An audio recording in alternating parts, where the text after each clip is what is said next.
ചൂരൽമല പുനരധിവാസം വൈകുന്നതിൽ പ്രതിഷേധിച്ച് UDFന്റെ നേതൃത്വത്തിൽ കൽപ്പറ്റയിൽ ഇന്ന് രാപകൽ സമരം ആരംഭിക്കും. കളക്ടറേറ്റ് മുന്നിൽ വൈകുന്നേരം 3 മണിക്ക് ടി സിദ്ദിഖ് MLA സമരം ഉദ്ഘാടനം ചെയ്യും. ജില്ലയിലെ UDF നേതാക്കളും കോൺഗ്രസ് പ്രവർത്തകരുമടക്കം നിരവധി പേർ സമരത്തിൽ പങ്കെടുക്കും. UDFന്റെ നേതൃത്വത്തിൽ നാളെ കളക്ടറേറ്റ് വളയൽ സമരവും സംഘടിപ്പിക്കുന്നുണ്ട്. ഇപ്പോൾ ടി സിദ്ദിഖ് MLA തത്സമയം ചേരുകയാണ് ബ്രേക്കിംഗ് അവേഴ്സിൽ. Good morning Shri T Siddique. പുനരധിവാസം എന്ന് പറയുന്നതല്ലാതെ ഒന്നും അങ്ങോട്ട് നടപ്പാകുന്നില്ലല്ലോ. സർക്കാരിന് ഇതെന്താണ് സംഭവിക്കുന്നത്? വേണ്ട രീതിയിലുള്ള ഇടപെടലിലേക്ക് പോകാതെ എന്തൊക്കെയോ ചെയ്ത് പതിയെ പതിയെ മുന്നോട്ട് പോകുന്നത് എന്തുകൊണ്ടാകും? സുജയ, ഏറെ സങ്കടകരവും ഖേദകരവുമായ സാഹചര്യമാണ് മുണ്ടകൈ ചൂരൽമല പ്രകൃതി ദുരന്തവുമായി ബന്ധപ്പെട്ടതായ ദുരന്തബാധിതർ ഇന്ന് നേരിട്ടുകൊണ്ടിരിക്കുന്നത്. പ്രഖ്യാപനങ്ങളല്ലാതെ യാഥാർത്ഥ്യ രൂപത്തിൽ ഒരു കാര്യം പോലും നടക്കാതെ മുന്നോട്ട് പോവുകയാണ്. നാളെ 28-ാം തീയതി ആകുമ്പോൾ 7 മാസം പൂർത്തിയാവുകയാണ്. ദുരന്തം കഴിഞ്ഞ് 7 മാസം പൂർത്തിയാവുകയാണ്. 7 മാസം പൂർത്തിയാകുമ്പോൾ പ്രാഥമികമായി പുനരധിവസിപ്പിക്കേണ്ട ആളുകളുടെ ലിസ്റ്റ് പോലും ഇതുവരെ പൂർത്തീകരിക്കപ്പെട്ടിട്ടില്ല. ആദ്യത്തെ ലിസ്റ്റ്, രണ്ടാമത്തെ ലിസ്റ്റ് വന്നു, മൂന്നാമത്തെ ലിസ്റ്റ് ഇറങ്ങാൻ ഇരിക്കുന്നു. ഇതുമായി ബന്ധപ്പെട്ട നടപടികൾ പോലും പൂർത്തീകരിക്കപ്പെട്ടിട്ടില്ല. മറ്റൊരു പ്രധാനപ്പെട്ട കാര്യം, ജീവനോപാധി തിരിച്ചു കൊടുക്കാൻ സാധിക്കാതെ ഒരു ഭാഗത്ത് നിൽക്കുമ്പോൾ ആദ്യത്തെ 3 മാസം അവർക്ക് ദിനപത്ത് കൊടുത്തു. അത് കഴിഞ്ഞതിന് ശേഷം ദിനപത്ത് കൊടുക്കുന്ന പ്രവർത്തനം നിർത്തി. ഇപ്പോൾ പല സന്നദ്ധ സംഘടനകളും 6000 രൂപ വീട്ടുവാടക ഇവർക്ക് നൽകിയിരുന്നു.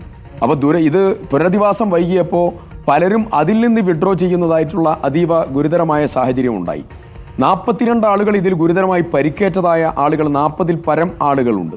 അതുമാത്രമല്ല, ഇപ്പോൾ കഴിഞ്ഞ ദിവസം ഒരു ഗുരുതരമായ ആക്സിഡന്റ് പറ്റി ഒരു ദുരന്തബാധിതനായ ഒരാൾക്ക്. അതിനു മുമ്പ് ഒരാൾക്ക് കാർഡിയക് പെയിൻ വന്ന് ആശുപത്രിയിലാകുന്ന സാഹചര്യമുണ്ടായി. ഇങ്ങനെ നിരവധിയായ കേസസ് അവിടെ നിലനിൽക്കുകയാണ്. അതിൽ സ്പൈനൽ ഇഞ്ചുറി ഉള്ളവർ, വെയിൻ പൊട്ടിയവർ, പ്ലാസ്റ്റിക് സർജറി വേണ്ടവർ, കൈയും കാലും പൊട്ടിയവർ, തുടർ ചികിത്സ വേണ്ടവരായ ആളുകൾ, ഇവർക്ക് വേണ്ടിയുള്ള ഒരു പ്രത്യേകമായ പദ്ധതി 1 കോടി രൂപയോ 2 കോടി രൂപയോ മാറ്റിവെച്ച് ഇവരുടെ ചികിത്സ മുഴുവൻ സർക്കാർ ഏറ്റെടുത്ത് മുന്നോട്ട് പോകാനുള്ള ഒരു നടപടിയും ഇതുവരെ പൂർത്തിയായില്ല. കഴിഞ്ഞ ദിവസം ഒരു ആഴ്ച മുമ്പ് അതിൻ്റെ ഡ്രാഫ്റ്റ് സർക്കാർ ഇറക്കി. 6 മാസക്കാലമായി ഒരു ഡ്രാഫ്റ്റ് ഇറക്കി എന്ന് പറയുന്നത് പോലും വളരെ മോശമായിട്ടുള്ള സാഹചര്യമല്ലേ?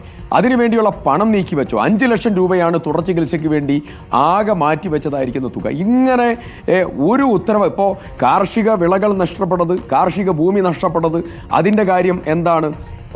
5 സെന്റ് ഭൂമിയിലാണോ 10 സെന്റ് ഭൂമിയിലാണോ പുനരധിവാസം? നേരത്തെ പറഞ്ഞു എലസ്റ്റൺ എസ്റ്റേറ്റിലും അതുപോലെ തന്നെ ഹാരിസൺ ഭൂമിയുടെ നെടുമ്പാൽ എസ്റ്റേറ്റിലും പുനരധിവാസം ഉണ്ടാകുന്നു. ഇപ്പം പറയുന്നു ഒരു ഭൂമിയിലാണ് പുനരധിവാസം. ഇതിനെക്കുറിച്ച് ഒരു വ്യക്തതയുമില്ല. സത്യത്തിൽ ദുരന്തബാധിതരായ ആളുകളെ ഇരുട്ടിൽ നിർത്തിയാണ് സർക്കാർ മുന്നോട്ട് പോകുന്നത്. ഇങ്ങനെ ഇപ്പോൾ അവർ എടുത്തതായ ലോണുണ്ട്, കാർഷിക മേഖലയിലുള്ള ലോണ്, കാർഷിക ആവശ്യത്തിനെടുത്ത, വിദ്യാഭ്യാസ ആവശ്യത്തിനെടുത്തത്, അതുപോലെ ബിസിനസ് ആവശ്യത്തിന്, വ്യക്തിപരമായ കാര്യങ്ങൾക്ക് വെഹിക്കിൾ ലോണുകൾ, ഇതെല്ലാം എടുത്തതായിരിക്കുന്ന കാര്യം. ഈ ലോണുകളുടെ തിരിച്ചടവ് സംബന്ധിച്ച് ഇത് റൈറ്റ് ഓഫ് ചെയ്യാൻ ആവശ്യമായ കേന്ദ്ര സർക്കാരിൻ്റെയും സംസ്ഥാന സർക്കാരിൻ്റെയും ഭാഗത്തു നിന്നുള്ള വ്യക്തത ഇല്ല. അങ്ങനെ തുടങ്ങി ഒരു കാര്യത്തിനും ഒരു നടപടിയും എടുക്കാതെ കേന്ദ്ര സർക്കാരും സംസ്ഥാന സർക്കാരും മുന്നോട്ട് പോകുന്ന അതീവ ദുഃഖകരമായ സർക്കാരിന്റെ ഇത്രയും രാജ്യം കണ്ട ഏറ്റവും വലിയ ദുരന്തങ്ങളിൽ ഒന്നാണ് മുണ്ടക്കൈയിലും ചൂരൽമലയിലും നടന്നത് എന്നതിൽ ആർക്കും എതിരഭിപ്രായമില്ല. പക്ഷേ കേന്ദ്രത്തിനെതിരെ ദില്ലിയിൽ LDF ജില്ലാ കമ്മിറ്റി നടത്തുന്ന രാപകൽ സമരത്തിലേക്ക് അങ്ങനെയാണെങ്കിൽ UDFനും താങ്കളുടെ അടക്കം നേതൃത്വത്തിൽ ഒന്നിച്ച് ചേരാമായിരുന്നല്ലോ, അവിടെ ഒന്നിച്ച് സമരം ചെയ്യാമായിരുന്നല്ലോ. പ്രിയങ്ക ഗാന്ധി MP ഒക്കെ വരുമ്പോൾ രാജ്യവ്യാപകമായി ദേശീയ മാധ്യമങ്ങളടക്കം വലിയ വാർത്താ പ്രാധാന്യം അതിന് ഉണ്ടാവുകയും ചെയ്യുമായിരുന്നു. സംയുക്തമായ ഒരു പ്രക്ഷോഭമല്ലേ അങ്ങനെയാണെങ്കിൽ കേന്ദ്രത്തിനെതിരെ നടത്തേണ്ടിയിരുന്നത്? ഞങ്ങൾ ഇതുമായി ബന്ധപ്പെട്ടുകൊണ്ട് സുജയ, നേരത്തെ ഞാൻ ഇതുവരെ പ്രത്യക്ഷമായിട്ടുള്ള ഒരു വലിയ സമരത്തിലേക്കൊന്നും ഞങ്ങളാരും പോയിട്ടില്ല. ഞങ്ങൾ വീഴ്ചകൾ ചൂണ്ടിക്കാണിക്കുന്ന പ്രോസസ്സിലായിരുന്നു. ഞാൻ അടിയന്തര പ്രമേയം അവതരിപ്പിച്ചു, ഞാൻ ചോദ്യോത്തരവേളയിൽ ഇടപെട്ട് സംസാരിച്ചു, ഒരു ബണ്ടിൽ ഓഫ് നിവേദനങ്ങൾ ഗവൺമെന്റിന് കൊടുത്തു. ഞാൻ അവതരിപ്പിച്ച അടിയന്തര പ്രമേയത്തിൻ്റെ തുടർച്ചയായിരുന്നു യുനാനിമസ് ആയിട്ടുള്ള അസംബ്ലിയുടെ റെസൊല്യൂഷൻ. പ്രിയങ്ക ഗാന്ധിയും രാഹുൽ ഗാന്ധിയും പാർലമെന്റിൽ ഈ വിഷയം റൈസ് ചെയ്തു. പ്രിയങ്ക ഗാന്ധിയുടെ നേതൃത്വത്തിൽ കേരളത്തിലെ MP-മാർ മുഴുവൻ ഒന്നിച്ച് ആഭ്യന്തരമന്ത്രി അമിത്ഷായ്ക്ക് നിവേദനം കൊടുത്തു. അന്ന് ഡിസാസ്റ്റർ ഓഫ് സിവിയർ നേച്ചറായി പ്രഖ്യാപിക്കണം എന്നതായിരുന്നു നമ്മുടെ ഏറ്റവും പ്രധാനപ്പെട്ടതായിരിക്കുന്ന പ്രൈം ഡിമാൻഡ്. കേന്ദ്രത്തിനെതിരെ ഒന്നിച്ചാണ് സമരം ചെയ്യുന്നത്. ആ ഒന്നിച്ചുള്ള മൂവ്മെന്റിനിടയിൽ എന്തിനാണ് ഒറ്റയ്ക്ക് പോയി ഇടതുപക്ഷ സമരം ചെയ്ത്? ആ ഇടതുപക്ഷ സമരത്തിന്റെ പിറകിൽ ഒരു പ്രത്യേകമായിട്ടുള്ള ഒരു പൊളിറ്റിക്കൽ ലാക്കുണ്ട്. ആ ലാക്ക് ഈ സംസ്ഥാന സർക്കാരിന്റെ വീഴ്ചകൾ ചൂണ്ടിക്കാണിക്കുന്നത് അവസാനിപ്പിച്ച് കേന്ദ്രത്തിനെതിരെ മാത്രം സമരം ചെയ്യുക എന്നുള്ള സമീപനമാണ് അവരിൽ നിന്നുണ്ടായത്. ഞങ്ങളുടെ സമരം അതല്ല. ഞങ്ങൾ കേന്ദ്രത്തിനെതിരായിട്ടുള്ള സമരം, സംസ്ഥാനത്തിനെതിരായിട്ടുള്ള സമരം, ഈ രണ്ട് സർക്കാരുകളുടെ വീഴ്ചയും വളരെ കൃത്യമായി ചൂണ്ടിക്കാണിച്ചുകൊണ്ടാണ് ഞങ്ങൾ സമരം ചെയ്യുന്നത്. 16 പ്രോജക്റ്റുകളിലായി 529 കോടി രൂപ കേന്ദ്ര സർക്കാർ നൽകി. അതിൽ 2 കണ്ടീഷൻ വെച്ചു. ഒരു കണ്ടീഷൻ അവർ പറഞ്ഞിരിക്കുന്നത് മാർച്ച് 31 ഈ പദ്ധതി പൂർത്തിയാക്കണം.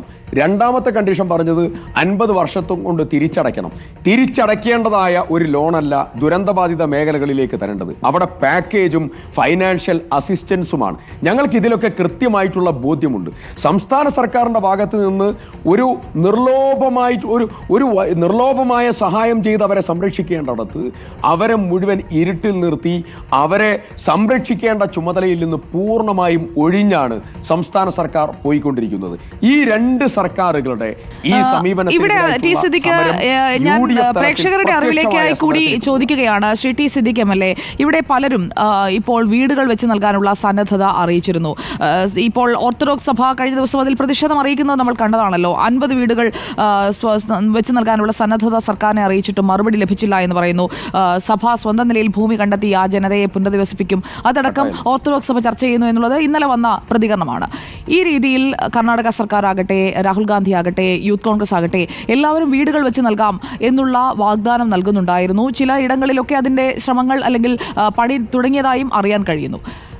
ഇത്രയധികം സഹായ വാഗ്ദാനം വന്നിട്ടും അതെന്തുകൊണ്ടാണ് സോർട്ട് ഔട്ട് ചെയ്ത് കൃത്യമായി നടപ്പാക്കാൻ കഴിയാതെ പോകുന്നത്? 7 മാസം അതിന് ആവശ്യമുണ്ടോ ശ്രീ ടി സിദ്ദിഖ്?